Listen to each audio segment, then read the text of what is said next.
بسم الله الرحمن الرحيم الحمد لله رب العالمين وصلى الله وسلم وبارك على نبينا محمد وعلى آله وصحبه أجمعين أما بعد. My dear brothers and sisters, Assalamu alaikum wa rahmatullahi wa barakatuhu. Welcome to Up in Smoke. So now let's be honest, how many of you came for a fatwa tonight to smoke weed?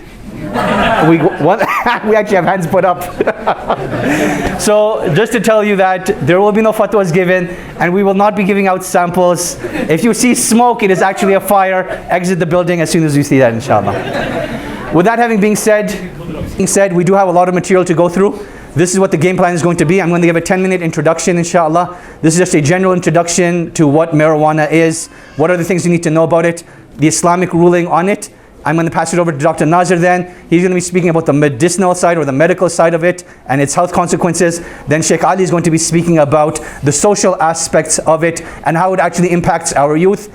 It's going to come back to me, and my concluding session is going to be how to actually talk to your youth about this issue, inshallah, and what strategies youth can use before they make decisions that can alter the path of their life. Altogether, the presentation should be between 45 minutes to an hour, and we want to leave about half an hour for Q&A. So we pray that Allah subhanahu wa ta'ala makes our journey easy for us today. So the first thing, cannabis, that is the official name of this concept that we're speaking about. It comes from this plant known as Cannabis sativa, and more commonly it is known as marijuana.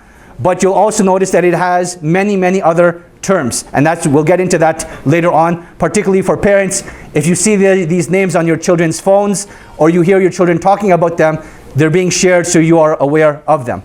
After alcohol, cannabis is the second most commonly used psychoactive. It is the secondly most commonly used psychoactive. There are 400 chemicals inside marijuana. The two main ones that you need to know about and be familiar with are THC and CBD. These two are very important to know because when you start talking about the Islamic rulings of them, you're going to be hearing these terms. So THC and CBD. THC is the element or the chemical inside marijuana that actually affects your mind. So it is what gives you the high, it is what makes you feel good and gives you those other feelings as well. The most commonly used type of THC, or the most common proponent of THC, is known as Delta 9. And that is the actual drug element inside marijuana. CBD, that is what is being researched right now in terms of its medicinal properties, and we'll be talking about that later on. How do you identify marijuana? Usually it's green in color and can go all the way to brown, and it has a very strong odor, particularly when it is smoked. And that is why if you ever go to a park and you smell this strange odor, that's how usually marijuana is identified, by its odor. What are other names that marijuana is known by? It is known as marijuana, a bud, a blunt, chronic, dab, dope, ganja, grass, hash, herb, joint, Mary Jane, MJ, pot, reefer, skunk, smoke, trees, wax, and weed. I did not come up with this list by myself. I don't know half of these lists, but as one of the resources that we have for you tonight, inshallah, is this book. It has many more names beyond that. I just use the most commonly ones present. So these resources will be made available to you after the presentation, inshallah. They're already present here, and then we'll pass them out after the session is over. How exactly is marijuana used? How do people actually use marijuana? And this is familiar. I know a lot of this is going to be funny, and I'm trying to keep it lighthearted, but it's a very serious matter. So often when marijuana is used, it is used as something that you smoke and you inhale. If you smoke it or if you roll it in a cigarette form, this is known as a joint. If you make it thicker like a cigar, this is known as a blunt. And then you can also smoke it with water, and that water pipe is known as a bong. Some of you already know the names. I'm like, what is going on? I'm like, did you do this presentation already? Don't worry, there's no shaming tonight. I mean, look, this is part of our culture, as in, it's part of Canadian culture, right? It's becoming legal on October 17th, and we're going to be talking about that very soon as well. Now, what parents need to know about this, I think everyone knew that it can be smoked, but what a lot of people don't know is that it can be consumed in other ways as well. It can now be turned into candy, right? It can be made into candy form. It's available in cookies and in brownies. Coca-Cola released an article that they plan on actually making drinks that have CBD inside of it, right? It has CBD inside of it. And when you look at the business side of it, and this is just a quick tangent, the soda industry right now, in 2017 actually, was $76.4 billion. Soda industry, 2017, $76.4 billion worldwide.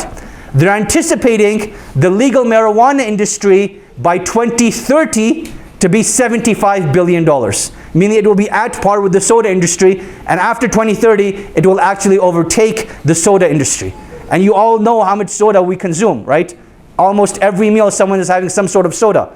So that is how much it is being consumed, and marijuana is going to catch up, they're saying, within approximately 10 years to that. So marijuana can also be taken as cookies, as candies, and in brownies. Now here's some scary statistics. The rate of cannabis is 2 times higher in youth 15 to 24 as it is in adults. Why is the age 15 to 24 such an important age? Who can tell me? What's happening 15 to 24? Your brain and your mind is still developing, right? So it's such an important age for young people, 15 to 24, yet the highest usage rates are in that age. And we'll be talking about later on the adverse effects of smoking marijuana at such a young age, Generally, males will use more marijuana than females, so there are much higher usage rates in males than there are in females, but females are catching up. They aren't being left behind. 1 in 5 teens, 15 to 19, have used marijuana in the past year. That's crazy. 1 in 5 teens, 15 to 19, have used it. By a show of hands, who amongst you is 15 to 19 over here? If you're between 15 to 19, right? So, you know, it tells us a lot that, you know, our community is growing. These are concepts that we need to be discussing and be frank and open about. What are the main reasons that people actually use marijuana? Okay, I want you to listen to the 5 main reasons, and then I want you to tell me which one is the most dangerous reason, okay? Listen to the 5 reasons, and I want you to tell me which one is the most dangerous reason.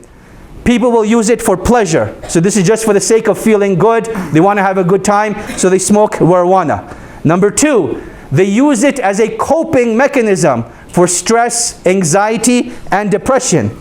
Number 3, they use it for experimentation. That, hey, other people are trying it and they're talking about it, and I too want to try it and see what it is like. Number 4, they use it as a social experience. So when people get together, this is what they do when they are amongst their friends. And number 5, they use it based upon culture. When I heard about this, I found this very, very strange. But if you look in Indian history in particular, this dates back about 3,000 years, they actually have like a milkshake type drink that they mix cannabis and other fruit and milk substances with and drink it as a milkshake. So there are cultural and religious practices that actually consume marijuana. So now let's go back through these 5. Pleasure, coping mechanism, experimentation, social, and cultural. Which one is the most dangerous? Okay, let's do a vote here. How many of you feel pleasure is the most dangerous? Raise your hands. Pleasure? Okay, we have a few hands. How many of you think coping mechanism is the most dangerous? Raise your hands. How many of you think experimentation is the most dangerous? Raise your hands. How many of you think social is the most dangerous? Raise your hands. And how many of you think cultural is the most dangerous? Raise your hands. 2 people for cultural, alhamdulillah. Statistically speaking, and what they're anticipating statistics to show, the most dangerous mechanism is actually going to be the coping mechanism. Why? It's not a competition. It's not a competition.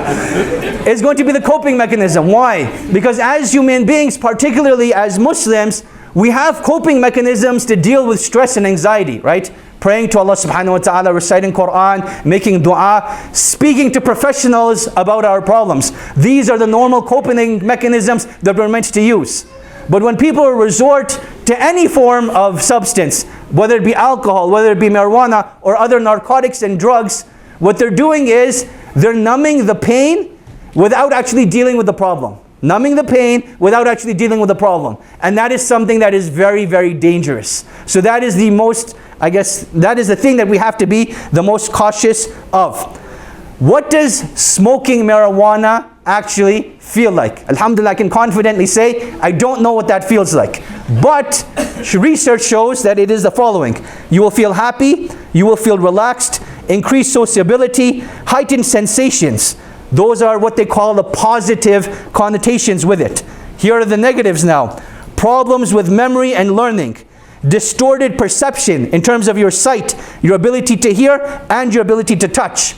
Trouble thinking and problem solving, and loss of motor coordination, right? Loss of motor coordination. So your ability to maneuver, that will be completely lost. Now what's important to mention over here? Two things to mention. Number one, not all marijuana is the same. So there are different types of marijuana, and marijuana is actually laced with other substances as well, like cocaine and other things as well. So the more potent the marijuana, the more adverse the effects. The second thing to keep in mind is that your tolerance level actually increases. So someone that does it for the first time is not someone that does it for like the 100th time. Their body will naturally get more accustomed to it, and they may be able to function almost normally to a certain degree, even though they're smoking marijuana. What about the laws? What's happening in terms of Canadian law, and what do we need to know about it? The big day is October 17th. So that is just around the corner for us, right? Approximately 10 days from now. The law is going to be as follows. If you're over 18, you are allowed possessing 30 grams of marijuana with you. You have more than 30 grams, it can become a criminal charge. What if you're under 18 years old? Under 18, if you have 5 grams or less, then this is at the discretion of the police officer themselves, but it will not be a criminal charge. You will not have a criminal record.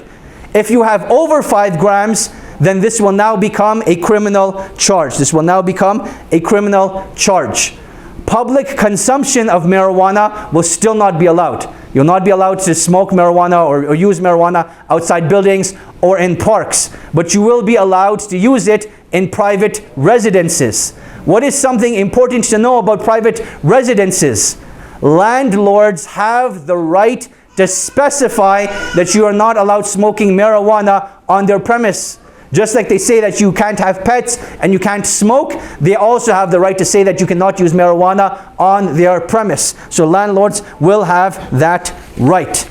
And the last section I want to cover is, what is the Islamic stance on marijuana? Is there a difference of opinion? Is there room for flexibility? How do we deal with these issues? Well, we have to understand that Islam has a reasoning behind each and every single one of its rulings. Rulings in Islam are not there just for the sake of having rulings, but rather there's reasoning behind them.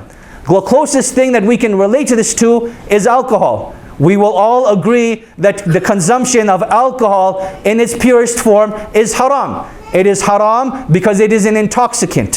What are the ramifications spiritually if you use alcohol? The Prophet ﷺ tells us that our salah will not be accepted for 40 days. That is just the beginning of the consequences. Then you have medical reasons as well, the impact that it has on your liver, the impact that it has for you to think and comprehend and contemplate, and all of those things, right?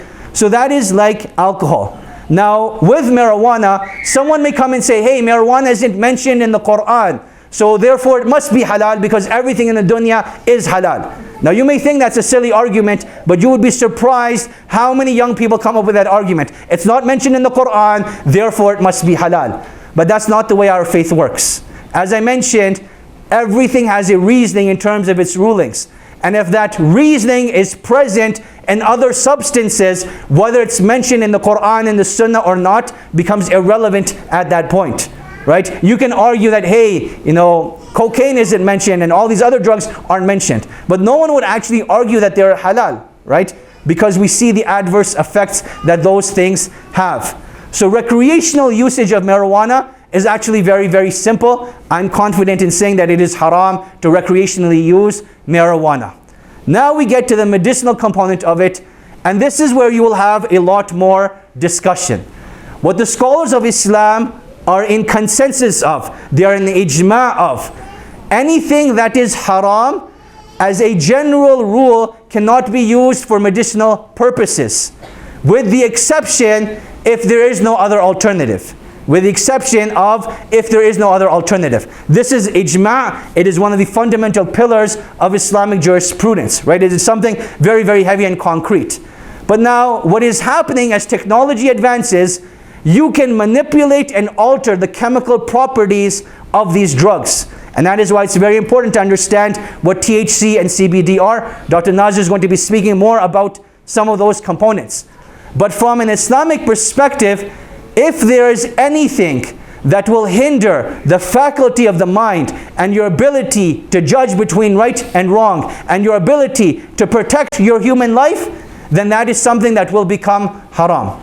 But now as technology advances, they're able to remove the THC and leave the CBD component in it alone. And the CBD component in it, for the most part, does not affect your mental capabilities. So with that being said, a very short summary is that if the THC is removed and the CBD remains, that is something that will be permissible. But with the presence of the THC, then that is something that needs to be looked at. Will it hinder one's ability to process and to think or not? You can read a more detailed paper on this if you're interested at ilmsource.com. You go to ilmsource.com. There's a paper on medicinal marijuana by Abu Isa Ni'matullah. For those that are familiar with the Arabic language, then Sheikh Hatem Al-Hajj has a paper on the use of narcotics in medicine, and that is in the Arabic language. You can read more about that over there. I shall pass it over now to Dr. Nazir, and I will come back later on to talk about how youth can cope with better decision making and how parents can talk to their teens. Bi-idhnillahi ta'ala. Jazakallah khair, Sheikh Navaid. Bismillah, alhamdulillah, wa salatu wa salam ala rasulillah wa ala alihi wa sahbihi wa man wala. Allahumma alimna ma yanfa'ana wa zidna ilma. So, inshallah ta'ala, I'm going to go into more detail. Sheikh Navaid, mashallah, provided a good overview of some of the key points, from the scientific perspective, from the Islamic perspective. And I'm going to go into a little bit more detail on some of the medical science behind marijuana. For myself, speaking as a medical doctor, this is information that many medical doctors will be familiar with or should be familiar with when they're talking to their patients about.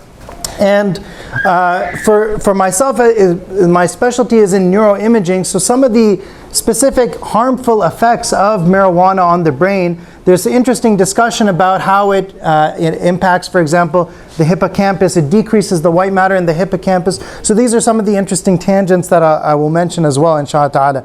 But to go back to the basic fundamentals of what Sheikh Navaid was mentioning. So this plant that we're talking about, this drug, marijuana, first of all, it's not one drug, right? We mentioned that marijuana is the name for what people are using from cannabis, the plant cannabis, which has hundreds of different chemical compounds within it, hundreds of different chemicals within the plant cannabis. So first of all, why do they call it marijuana? Why is marijuana the more common name for it? Does anyone know? How did it come to be called marijuana? One of the arguments that's made is that the reason why it's more commonly referred to as marijuana is because previously, when these drugs were coming into the United States, the government wanted to refer to it more commonly as marijuana to play on people's racism towards foreigners, to stigmatize it. So they used the Mexican-Spanish term for it, marijuana. So they said, oh, those crazy foreigners bringing in their drugs, the marijuana, right? To create a sense of more fear. And that's why when you go to the arguments, why are 70% or something like that Canadians in favor of allowing of legalizing marijuana, you'll see that a big part of it has to do with the racist way in which some of these laws were implemented. That the fact that African Americans were 4 times more likely to get arrested for possessing it than whites. So there was this kind of racist bias that a lot of people were concerned about as well. And also the idea that if we're allowing alcohol, which has greater harms in society? Why are we punishing people for marijuana? So we'll touch on that as well. But as we mentioned, marijuana is the name, is another name, but the plant itself is cannabis. And cannabis, there's different strains of it. So you have cannabis sativa, which is the common source that was being used for marijuana. But what happened was that people, initially when that was growing, there was only certain climates in which people could grow it. And then people discovered in the mountains in India, they discovered another strain called Cannabis indica.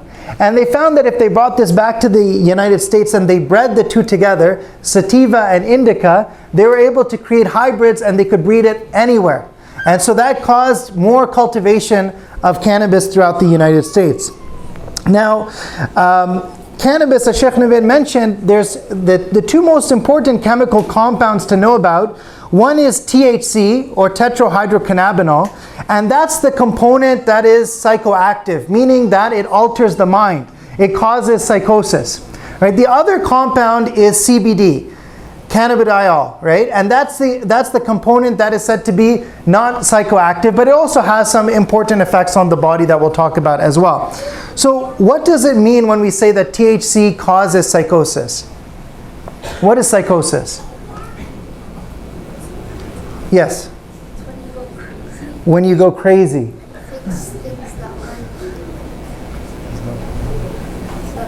That aren't there? You think things... What's that, sir?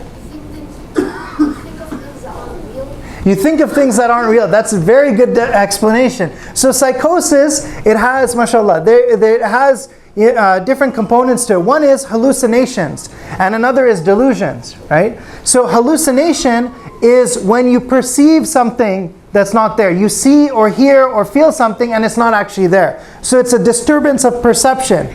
A delusion is a disturbance of thought. So you think something's going on and it's not actually happening. You think that the television is talking to you. You think that somebody's coming out to chase you, right? You think that something's going on that's not actually happening. So you have hallucinations, you have delusions, you can also have alterations in your thoughts. They can become disorganized. The type of thoughts can get changed. Basically, your mind is no longer functioning the way that it should. So from an Islamic perspective, when we talk about the goals of Islam, the maqasid al-Sharia, what are the objectives that Islam is trying to achieve? This comes under the discussion of hifdul aql, right? The preservation of the mind. Because Islam wants for us to be able to use our rational faculties. It wants for us to cultivate our minds. So from the goals of Islam is to gain a good education, to learn and understand about the world. And also from the goals of Islam then is to prevent ourselves from using substances which negatively impact our mind. When we talk about the effects of marijuana, there are immediate effects and then there are long-term effects. So the immediate effects are, if somebody right now smokes marijuana, what's going to happen to their mind and what's going to happen to their body? The long-term effects is, when this person becomes a user of marijuana on a regular basis, what are the negative things that are going to happen? Okay? So in terms of immediate effects, how fast does it work? If somebody smokes it, it can start working within 5 minutes. Sometimes it can take up to half an hour, and it can last a total of 4 hours. That's how fast it starts to work. Within 5 minutes, it can start working. If somebody ingests it, they eat something containing that chemical compound, it has to go through their digestive system. It can take a little bit longer to start working. So it could take up to 3 hours even for it to start working. And that can be particularly dangerous because they may think it's not having an effect, and they may consume more and more and increase their dosage. And all of the effects are related to the dose, especially the harmful effects. The more harmful effects are seen, the more that a person consumes. So in terms of the effects on the mind, there's the reason why people consume it is because they get this euphoria, this happiness feeling. But in terms of the negative effect, there's also that psychosis, the hallucinations, the delusions. And chronically using this, they found that it has a lot of negative impacts on working memory, on planning and decision making, on disinhibition, meaning that you have poor impulse control. The ability to control oneself, control one's desires becomes weakened.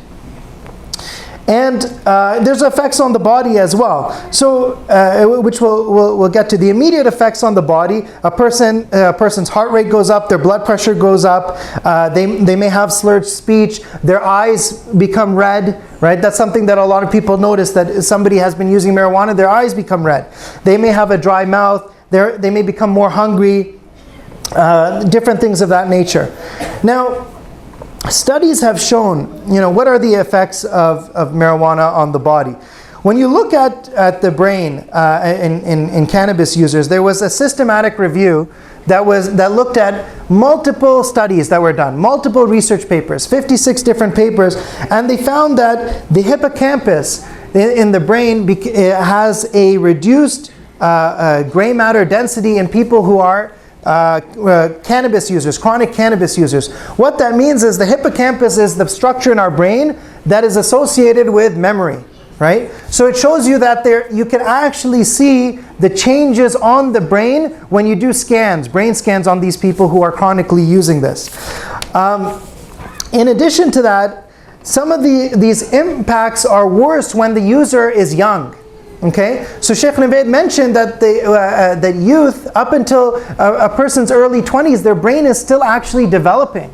So using cannabis during that time, it prevents the normal development. It can actually have greater negative harms because the brain is still in a more vulnerable state. And so people who are between the age 14 to 22, who used marijuana and then they stopped at age of 22. They didn't use it after that. Even still, at age 27, their cognitive capacity was less than their peers, their other students. Even at age 27, they couldn't keep up with some of their fellow classmates. And you think about that, that can be pretty sad for a kid who makes a bad life decision in their teenage years, and for the rest of their life they may suffer the consequences of that decision because it takes them down a path where they're actually doing long-term damage to their brain. Now, other effects that it can have in some patients who use cannabis, one of the effects that you can get is, especially amongst people who are using it on a daily basis, it's a very unique syndrome that happens to cannabis users. It's called cannabis hyperemesis syndrome. It's a very unique syndrome. What happens is these people actually start vomiting multiple times, again and again and again. In fact, they can vomit up to 5 times per day, and this just happens non-stop for them. And so what they end up doing, it's a very peculiar phenomenon. They end up taking multiple hot showers to try, because that's the only thing that relieves them. So if you hear about somebody taking 10 hot showers a day, and they're throwing up 5-10 times a day, because of this can be cannabis hyperemesis syndrome. And in Colorado, where they've had this legalization of marijuana, they've seen increased emergency department visits for people with cannabis hyperemesis syndrome, and increased medical costs associated with treating patients who have this condition. Also, in terms of the effects on the lungs, everybody knows about tobacco smoking, right, causing lung cancer. And a lot of research has been done on tobacco smoking and lung cancer. Cannabis is still newer, but the research is that's already being done is starting to show the same kinds of things, because the bottom line is whenever you inhale something into your lung, that small particles, it causes inflammation in the lungs, and that inflammation ends up causing the cells to develop mutations and cause cancer. So chronic inflammation in the lungs is always going to have negative impacts. And so what they found is that when people smoke marijuana, this actually has the same chemicals that people find in some of the same chemicals like benzpyrene, benzanthracene. These are carcinogens. They actually cause cancer. The major exception that marijuana doesn't have is nicotine, which is in tobacco smoking. But it has a lot of the other chemicals. And when they take a biopsy of a patient's lungs, they take a tissue sample, they see the same changes happening in the lungs that they see in patients who have tobacco smoking. And there was a study that was done in the Journal of Global Oncology which found increased rates of lung cancer amongst patients who were smoking marijuana. So when Sheikh Navaid was speaking earlier about the reasons why marijuana could be haram, one of them is intoxication, but another one of them is the harm that it does to a person's body. Allah subhanahu wa ta'ala says, Ya ayyuhalladhina amanu, O you who believe, La tulqu bi'aydikum ila tahluka. Do not throw yourself into destruction. Right? Allah subhanahu wa ta'ala says, وَلَا تَقْتُلُوا أَنفُسَكُمْ, and do not kill yourself. Right? Allah subhanahu wa ta'ala tells us not to do harm to ourselves. So our body is an amana. We don't want to be taking a substance that is going to cause lung cancer, that is going to cause permanent damage in the brain. These are some of the harmful negative effects. And you know, subhanAllah, one of the interesting things that I want to mention is that there's a lot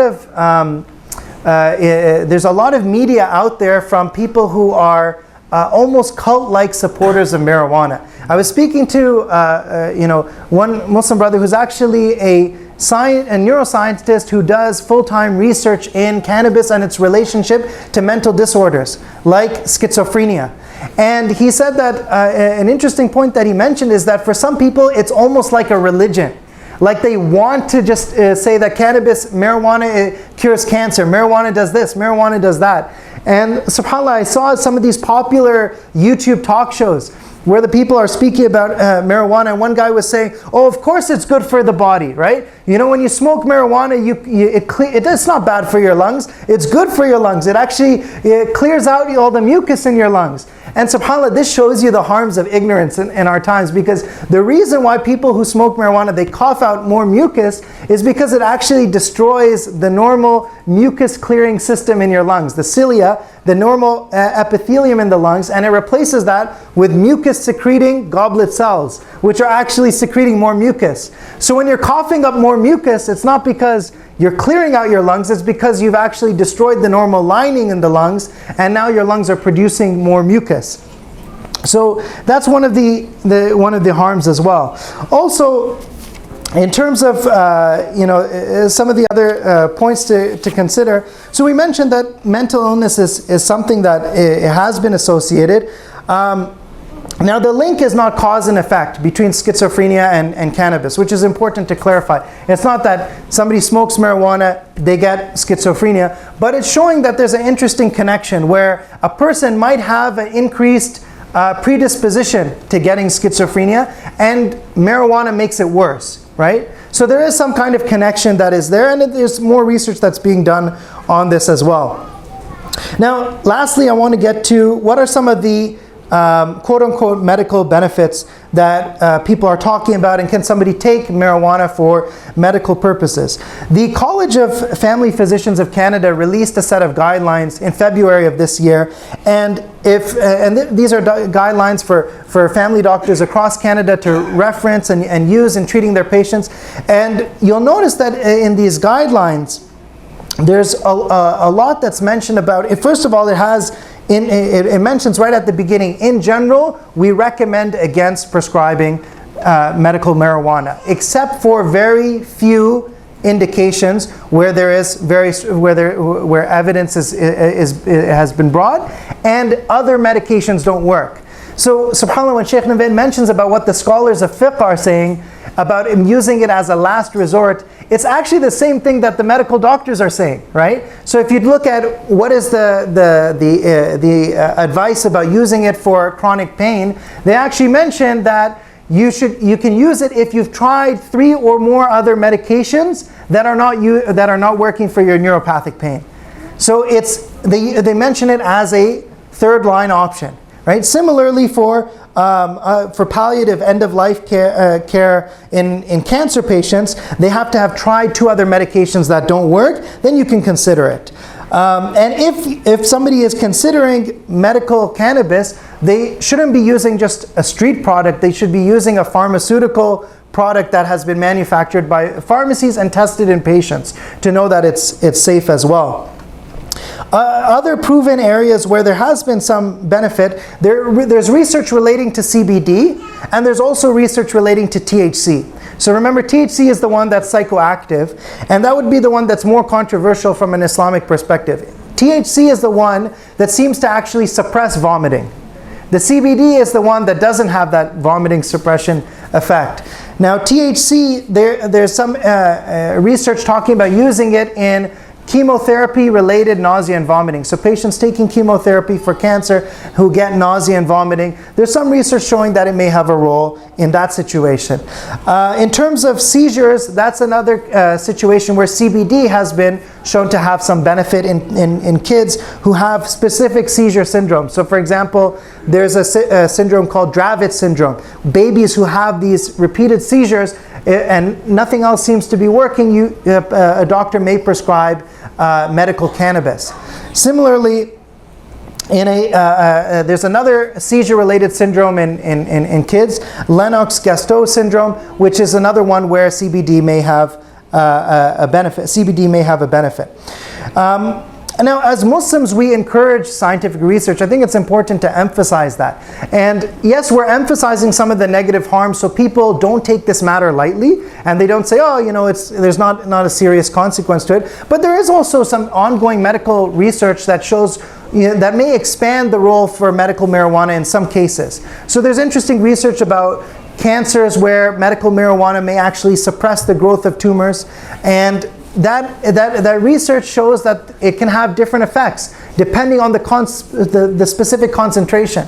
So it's not for a person to just take a street product and say, oh, if I have a medical condition, if I have asthma, marijuana will cure my asthma, as some people claim, right? This is something that has to go through a physician. They have to look at the whole medical situation. They have to look at other drugs that are being used and then come to a conclusion. And the risk of dependency, it seems to be about 10% a risk for a person to become dependent on cannabis. And one of the things Sheikh Navaid mentioned is the most dangerous is when people use it as a coping mechanism. That also has a greater risk for them to become dependent on it, because they get stressed, they take marijuana. They get stressed again, they take marijuana. It becomes a cycle for them. I want to conclude with just a general Islamic perspective on this. First of all, one of the arguments that is often made in support of marijuana is that we allow alcohol, and alcohol is more harmful, and so therefore, what's the problem with marijuana? That's an argument somebody may make to support legalizing marijuana in society. And from an Islamic perspective, there's no doubt that alcohol is bad. That's something Muslims would agree. Alcohol is the worst. And subhanAllah, I remember seeing how the medical evidence has evolved over the years. When I was in medical school, they used to say that alcohol in moderate quantities can be good for you, but in larger quantities it's harmful. And they used to tell people, don't drink if it's more than a few drinks, then it's bad. But subhanAllah, this year, as the evidence evolves, the conclusions change. And this year, there was a big study that was published that said, no amount of alcohol is safe for you. No amount of alcohol is safe. And subhanAllah, when you study alcohol, you see that every organ in the body that it touches, it damages, right? So whether you're talking about alcohol's effect on the mouth and the throat causing oral cancer, or its effect on the stomach causing gastritis, or its effect on the liver causing liver cirrhosis, or its effect on the brain causing Wernicke's encephalopathy, almost everything that it's touching, it's in the body, it's causing disease. SubhanAllah. And in addition to all the crimes that increase because of alcohol, all the rapes that happen under the influence of alcohol, all the drunk driving incidents, all of the negative impacts in society. And they say, well, from an Islamic perspective, we say clearly it's harmful, therefore this is something that should be prohibited. And somebody may say, well, we tried prohibition in the West, it didn't work. And this is something that I think it's useful for us to reflect on. From an Islamic perspective, why is it that when the command was revealed in Medina to prohibit alcohol, immediately people threw away what they were drinking. The streets of Medina were flowing with this alcohol that they were emptying out, and people act upon it instantly. Whereas in the West, when they tried to do that, it didn't work. The answer to this is in a beautiful hadith of Aisha radiallahu anha. And Aisha radiallahu anha, she says, if the first thing that was revealed in Islam was the command, La tashrabul khamar. If the first thing revealed in Islam was the command, don't drink alcohol, people would have said, we're never going to leave alcohol. But the first things that were revealed in Islam were the mention of Jannah and Nar, the mention of the afterlife, the spiritual reminders for the human being, building that spiritual connection between the human being and Allah subhanahu wa ta'ala.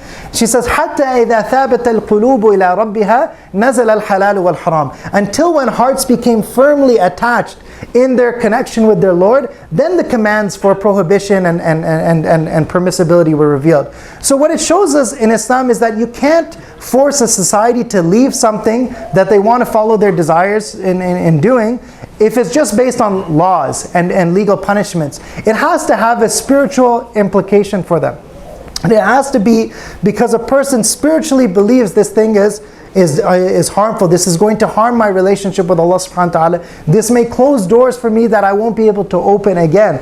They have to have that spiritual foundation. And for parents, it shows us that we need to emphasize in engaging with the youth, use wisdom and focus on building a relationship with your children.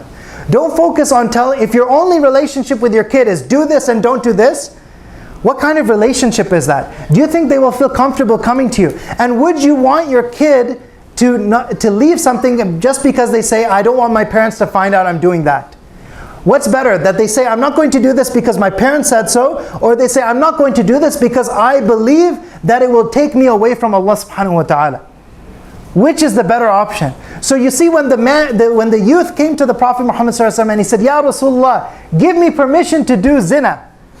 Give me permission to fornicate. What did the Prophet Muhammad ﷺ say? Did he say, oh, he needs a beating, somebody grab chappals, grab the sandals? No. The Prophet Muhammad ﷺ didn't physically discipline him or even scold him. He didn't even say something negative to him. The Prophet Muhammad ﷺ reasoned with him. He said, would you like that for your mother or for your daughter or for your sister? And he explained it to him in a way that the youth understood, and increased his taqwa and his spiritual connection. So, to conclude, we should focus on building the spiritual foundations when we're engaging with the youth. And the conclusion from a medical standpoint is that there are many proven harms to marijuana. The research is very clear, especially for young adults. For teenagers, the harms can be even worse. There are some medical benefits that are being studied, and Islam promotes scientific research. Islam wants us to have an academic perspective to learn more and to find cures to diseases, because the Prophet ﷺ said, for every disease there is a cure. Right? And with the right cure, it will be, if you find the right treatment, by Allah subhanahu wa ta'ala's permission, it will be cured. But the focus, the consensus from both medical doctors and from Islamic scholars is that those medical treatments, that's a case of using it as a last resort when other things are not working. Inshallah ta'ala, with that I'll conclude. I know I went over time. Jazakallah khairan. I'll pass it to Sheikh Ali. Bismillah walhamdulillah. Wassalatu wassalamu ala rasulillah. Jazakallah khair, Dr. Nazir, for sharing with us your findings and that very beneficial information. What I would like to do now is shed some light on really the importance of understanding why this law that will be soon passed is going to affect our community, right? Our community. As we know, the title for today's lecture is What Our Community Needs to Know About Cannabis. One thing we need to realize and really understand is that society is changing. And we find that society continuously and constantly throws in our path temptation and desire.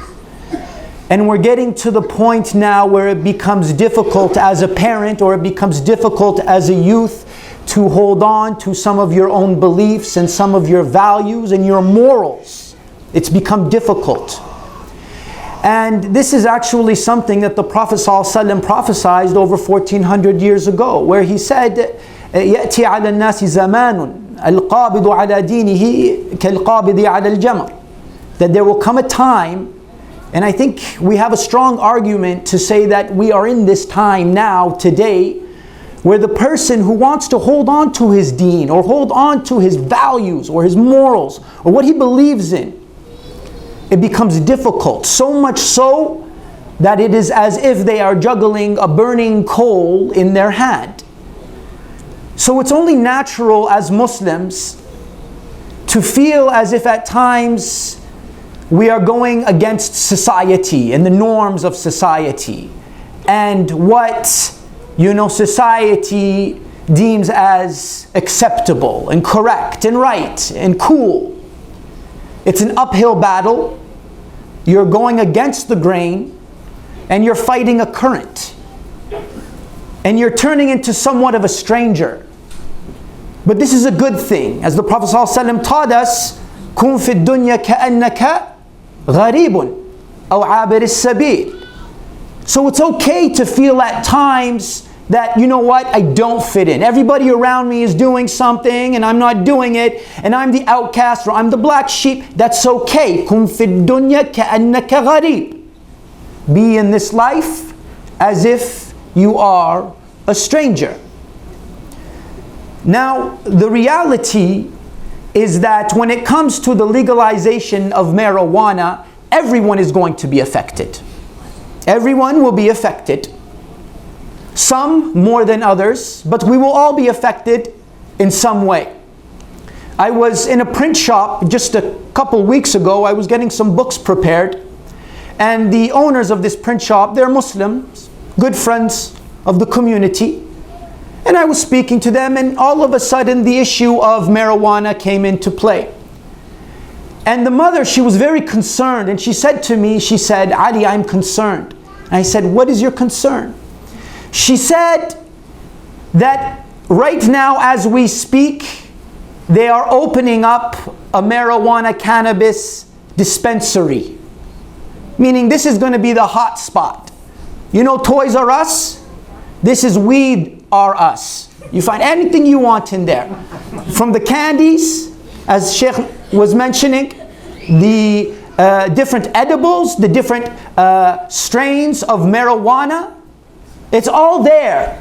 And it looks nice, and they put it in beautiful packaging so that when you see it, you're curious. And she's very worried. She said, I'm worried, number one, about my community, meaning my neighborhood. And I'm even more so worried about my children and the influence that this place may have on them. Now, as I mentioned, we're all going to be affected. But the demographic from within our community that will be affected most are the youth. Hands down. And that is something the youth must understand.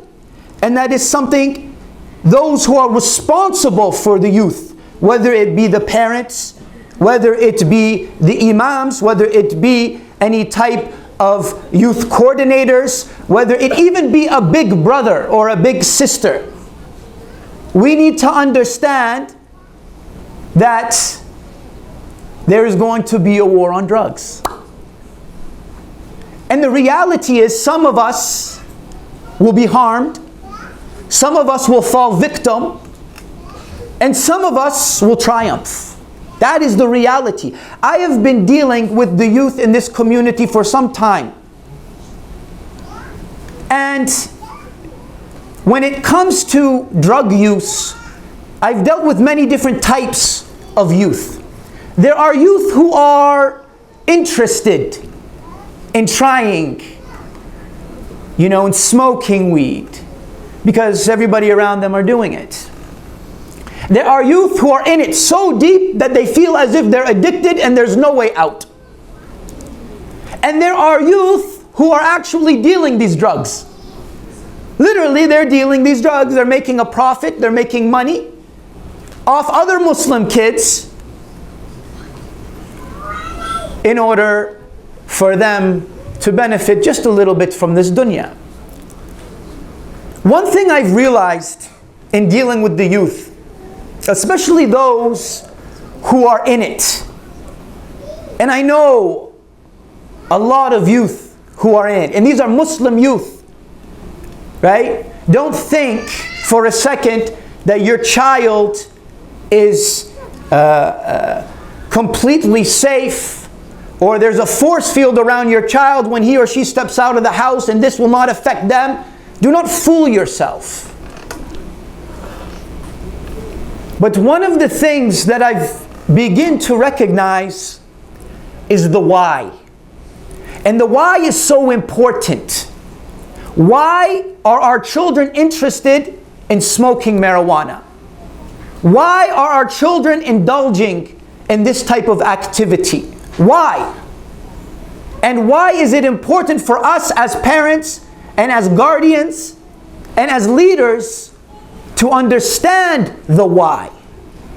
Because if we understand the why, ultimately, we can attack it. And we can address it.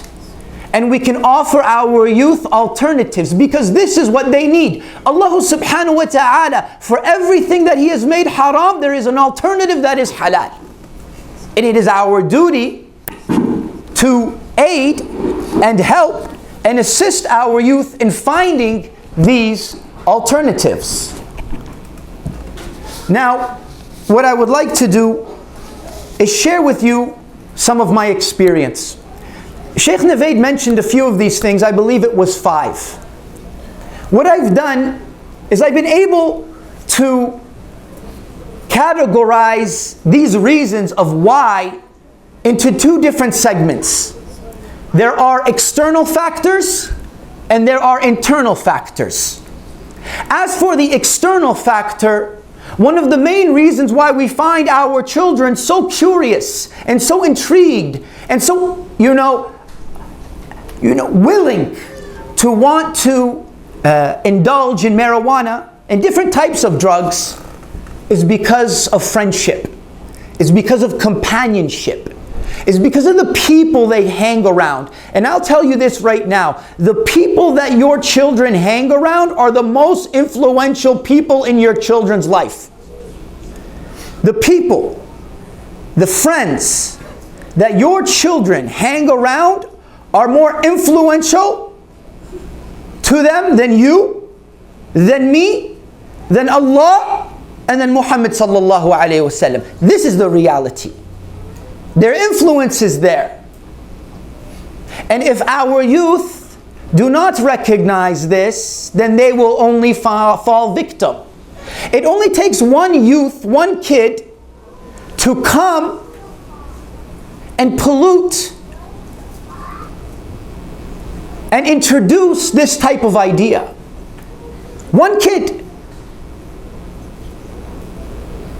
So what's the solution? Ya shabab, look at your friends. This is the advice of the Prophet. Your friends, you are on the deen, you are on the way of life as your friends. So look at the type of people you surround yourselves with. If there are people who are bringing you khair, then khair. If there are people that are bringing you shar, then step back away. Because the people that you hang around and the things that you do with them today will ultimately mold you into the person that you become tomorrow. That is the reality.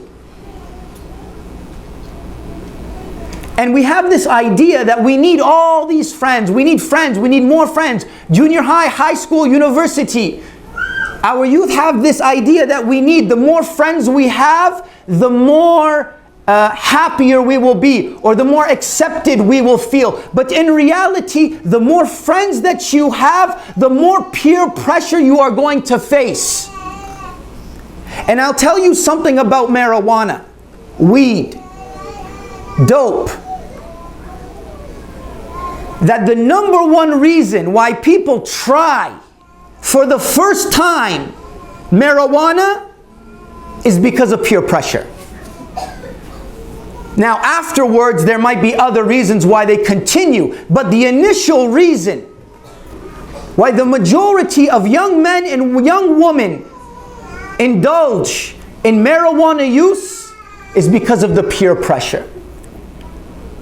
So you have to have this idea of quality over quantity when it comes to the people that you surround yourself with. Ya shabab, do you hear me? Shabab, do you hear me? Yes. Yes. Wallahi, we never had this growing up. We never had a community who would come and take the time. When Sheikh Navaid reached out to me, he said, Ali, let's do this. I said, this is maybe the first time it's ever happened in this city. In the country, possibly. Maybe even in the country. We've never had this. Don't take this for granted. Don't take it for granted. Don't think we're just up here trying to, enjoy a Friday night, but rather we're up here trying to give you some sincere advice, whether it be Islamically, whether it be medically, whether it be socially. This is why we are here. The second external factor is recreation. A lot of young guys, especially when they get to university and they become 16 years old, they get a car, they get a driver's license. They want to just go out and do something, but the reality is there's never anything to do. And even as a Muslim, you say, well, I can't go to the parties, and I can't go here, and I can't go there. Go to Tim Hortons right now. Go to any Tim Hortons right now. Go to the parking lot. You will find a 5-seater with 8 teenagers in it. And they're rolling up weed. They're smoking a joint. They're smoking out of the pipe. They're smoking out of the bong. They're getting high. They're listening to music and they say, hey, we're doing something. It gives them something to do. At times, wallahi, I cannot blame them. Because what is the alternative? What have we as a community offered as an alternative? So what are they left with? This is how they enjoy themselves on a Friday, Saturday night.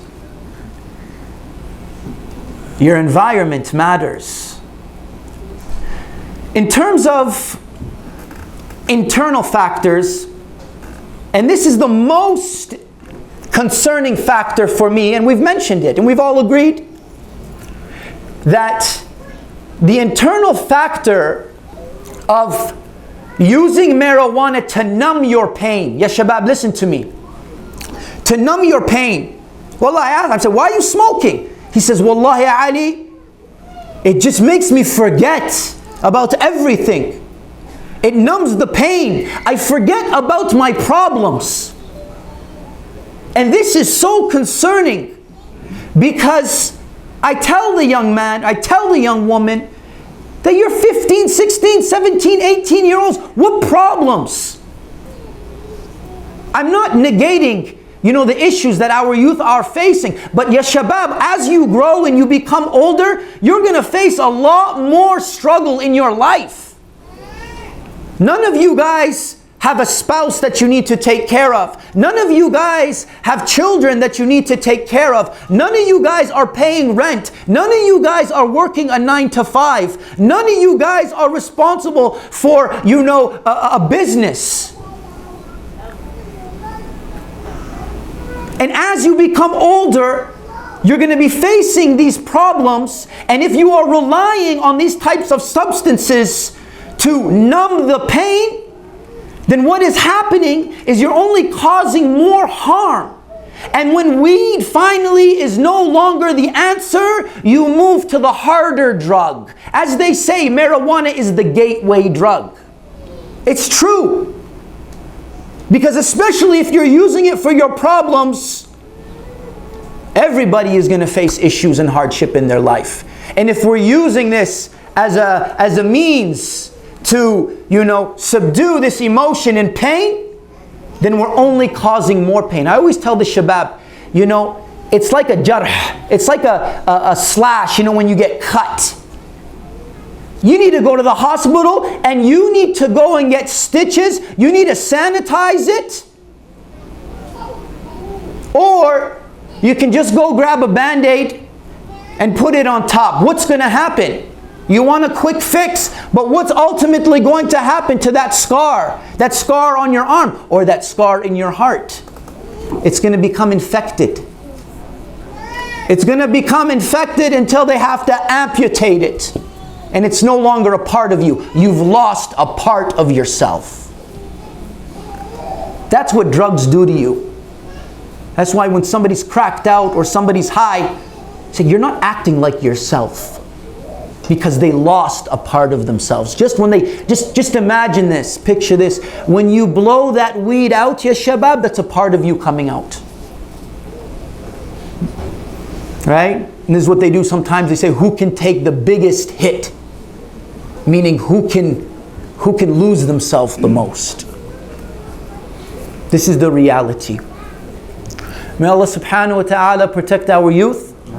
And may Allah subhanahu wa ta'ala give us the means and the know-how in offering alternatives for our youth so they don't have to resort to these types of substances.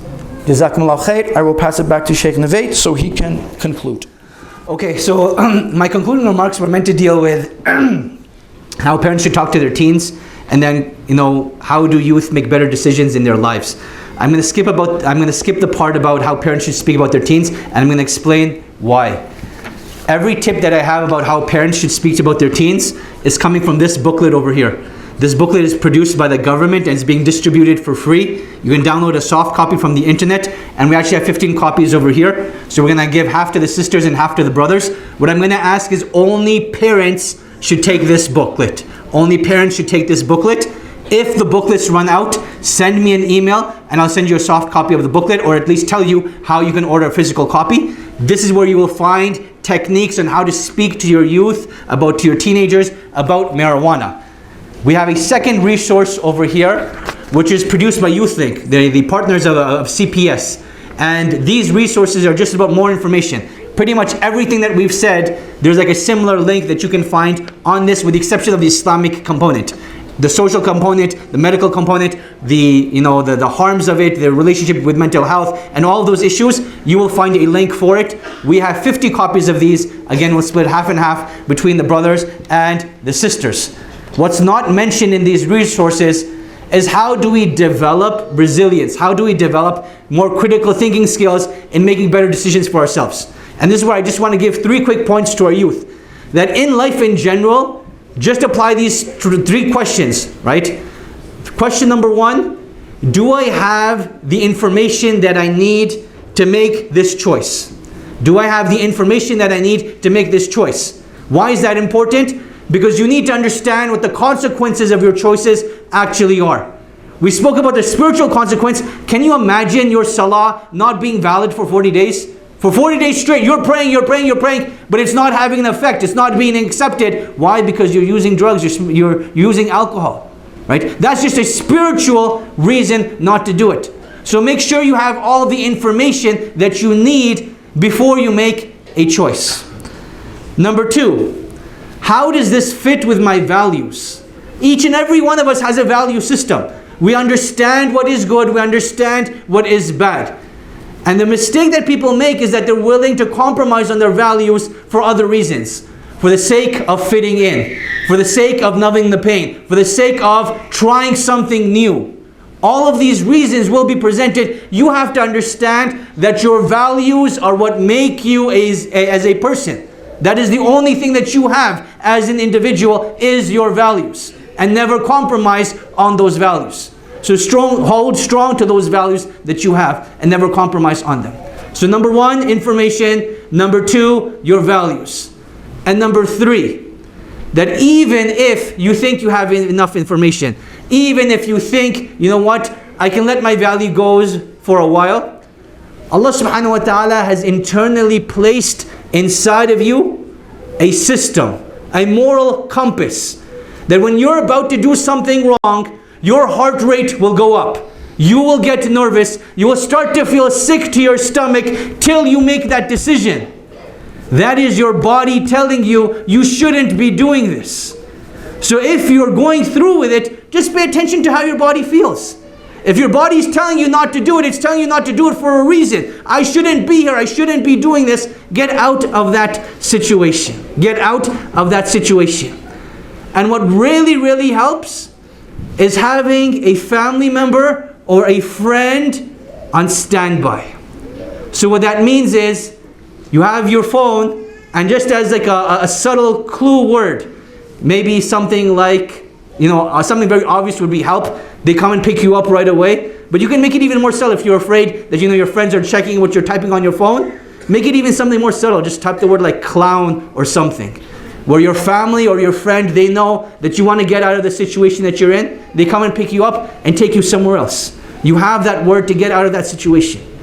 At the end of the day, no matter what we tell you, you have to make these decisions for yourself. No matter what your parents enforce upon you, you will one day turn 18 and have the freedom to do in this country whatever you like. But the only thing that will keep you in check is a reminder that one day you will stand in front of Allah subhanahu wa ta'ala. Have you prepared the answer? Right, that's the only thing I want to leave with as advice, inshallah. So again, we have these resources available. We will be giving them out. I just want to give one last push for our event next week, which is the role of Muslim women in the community. That's going to be happening on Friday night at 7 p.m. at our new location in downtown, 1009 7th Avenue. It is such an integral conversation to have. So we want all of our brothers and sisters to come out. It's going to be myself and 3 female panelists, Sister Hajar, Sister Rola, and Sister Suad. So please do come out and check that event out. That's 7 p.m. next week in downtown. We want to leave the rest of the time for question and answers. If you want to write down something private, you can write it down on a piece of paper and send it up. If you have a question that you want to ask by hand, you can ask by hand. We also have a mic available for our sisters, inshallah. And you can pose your question to all 3 of us or leave it open, and then all 3 of us will give it a go, inshallah. Jazakumullah khairan. So the first question is, why did Canada legalize cannabis or marijuana in Canada? All right, Bismillah. So, why did Canada do it? Why did Canada make marijuana legal? First of all, the number one reason why any law change happens in any country is if the majority of people are in support of it. So the bottom line was the majority of Canadians wanted it to happen. So it's about 70% of people wanted it to happen.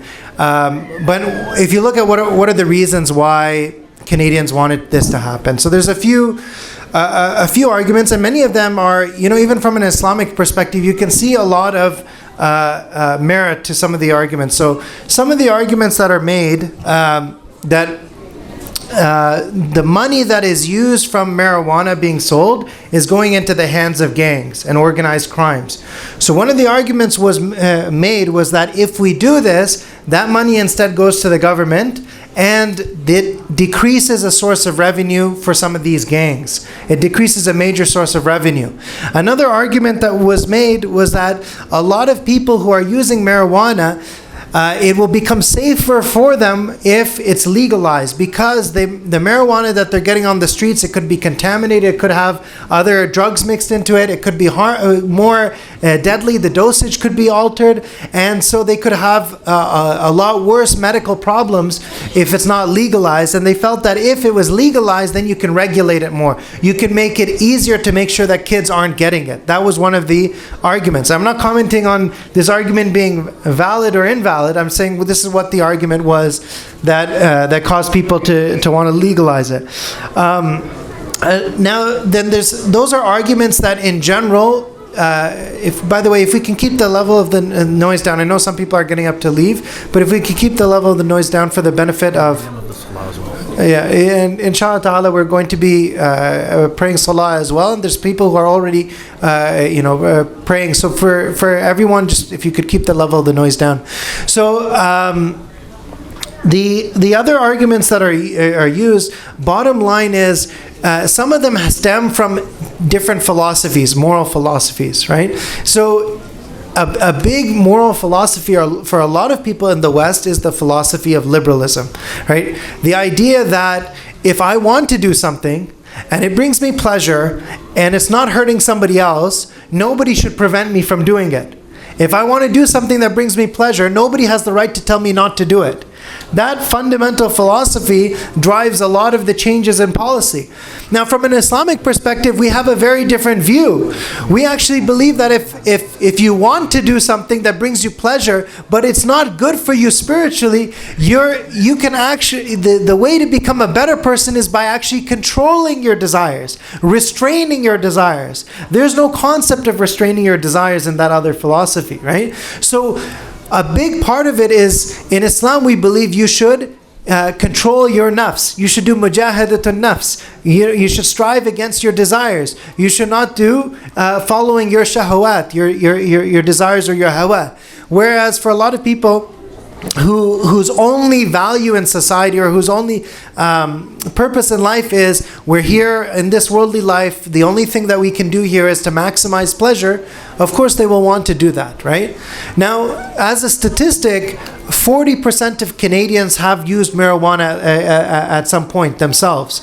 So already so many people were using it. And so for many people they felt, look, if we allow alcohol, why aren't we allowing marijuana? So these are some of the arguments why people wanted to legalize it. Obviously, from an Islamic perspective, we have a critique of some of those arguments. Some of the arguments, they may have merit if it can be proven that it prevents a mafsada, it prevents a harm, right? If you can actually decrease organized crime by doing this and regulate it more so people are being less harmed, that would be an Islamically acceptable argument.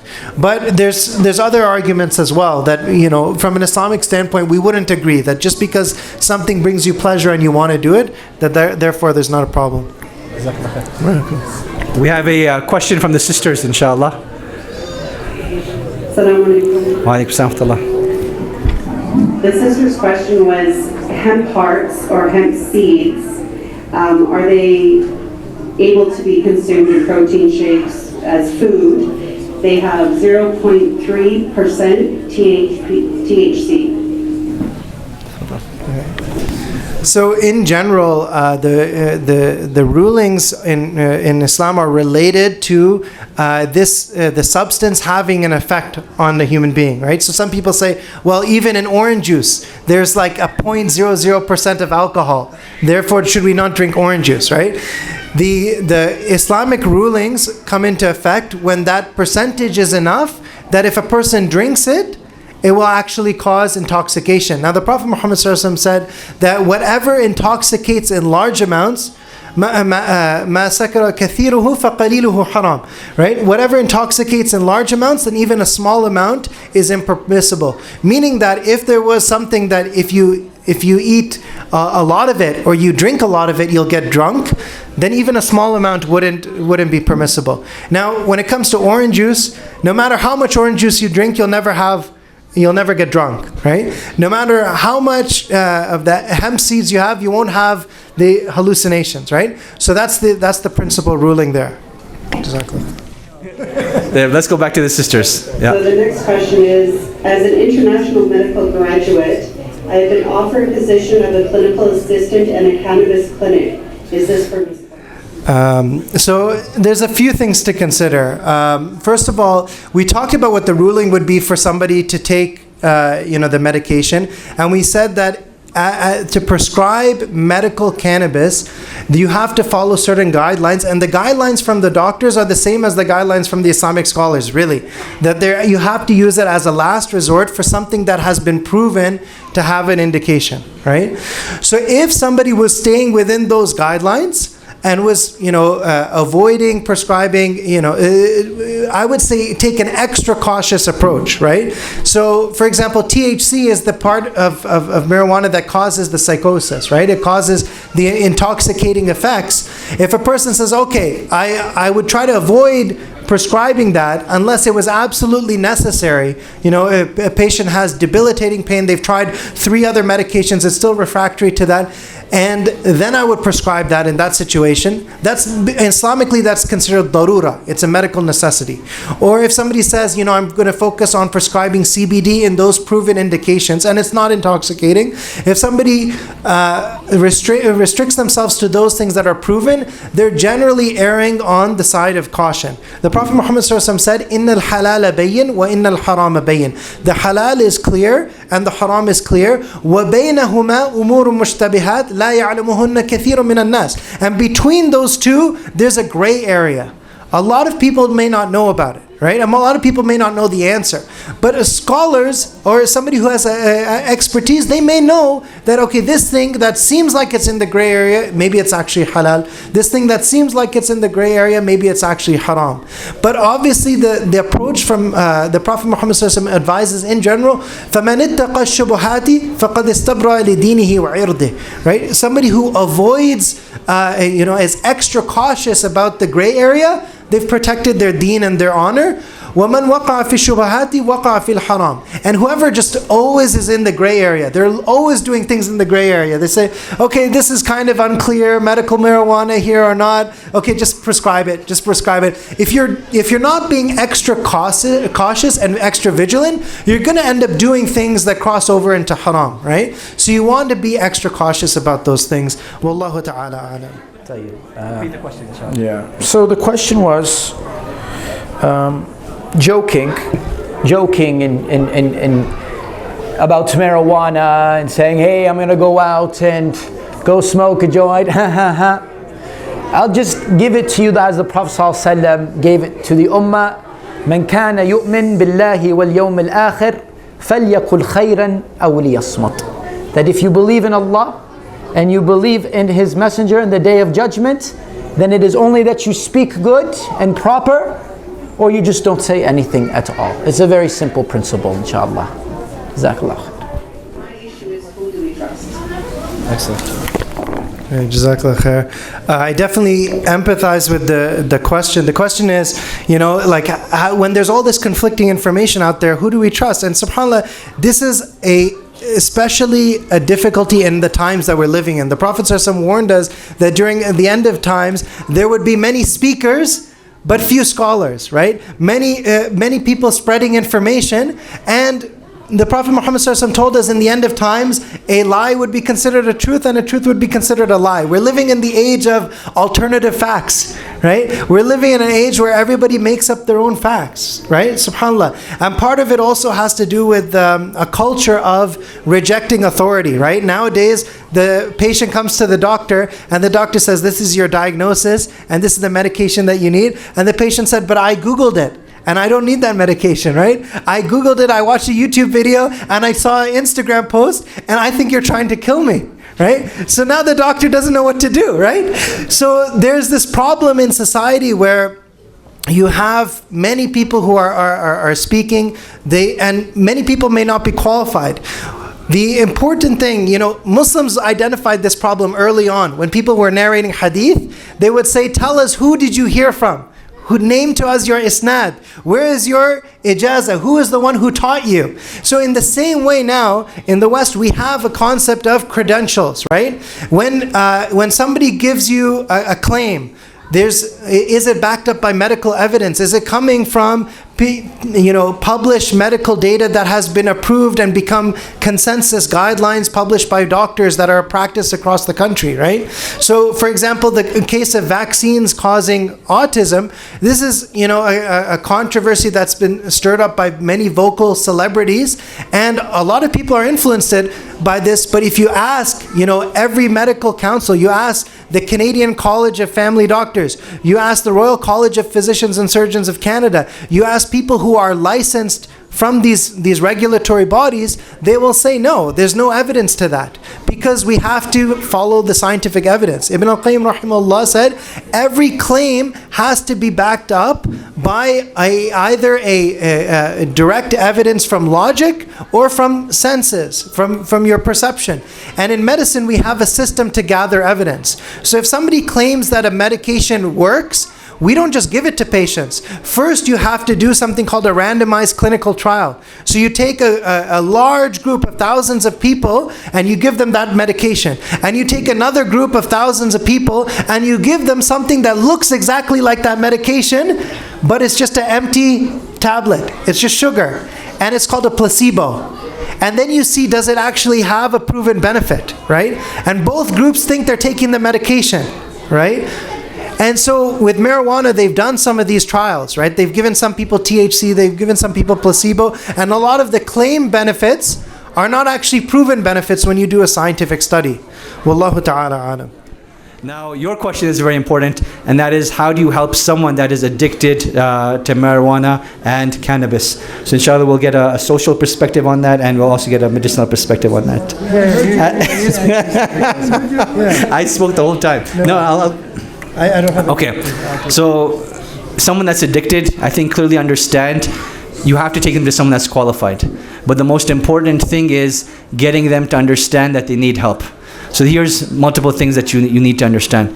Number one, if it's someone that you know and is a friend, continue being a friend for them. Make them feel loved. Make them feel as if they're not alone. Make them feel that you have their best interests in mind. Number two, if it's someone young, speak to their parent. If it's someone older, then that's something that they have to get out on their own. And usually what they end up doing nowadays is called an intervention. And that is, they get everyone that cares about this person all together in the room. That person comes to that place and they pretty much share that, hey, I'm concerned about you and this is why you need to seek help. The most difficult part of this process is the emotional support that these people need. Because relapse is something that is very, reoccurring. So they will need that support. Now what I would encourage this person with, that in their darkest moments of darkness, is to seek help with Allah subhanahu wa ta'ala and their faith as they're getting the psychological help that they need as well. That's just a quick summary of what I wanted to share. That is a great question that you asked, inshallah. So high school, like you said, so around the age of 15 to 16 is where you all said that cannabis is, what usually where people start using it. So do counselors in high schools trained professionally to deal with these types of situations? Yes, so the question is, are counselors at schools trained to deal with this? In Canada, the law is still anyone under 18 is not allowed to consume it. So the counselors are trained into dealing with that situation. So yeah, feel free to speak to your school counselor as well, inshallah. So we're going to conclude with that, guys. Jazakumullah khairan to everyone that attended. If you have further questions, all three of us will be sticking around after Salah. And we will also go to the sisters' side as well. So if there are any questions, we can answer them after Salah, inshallah. Subhanakallahumma bihamdik, ashhadu an la ilaha illa anta, astaghfiruka wa atubu ilayk.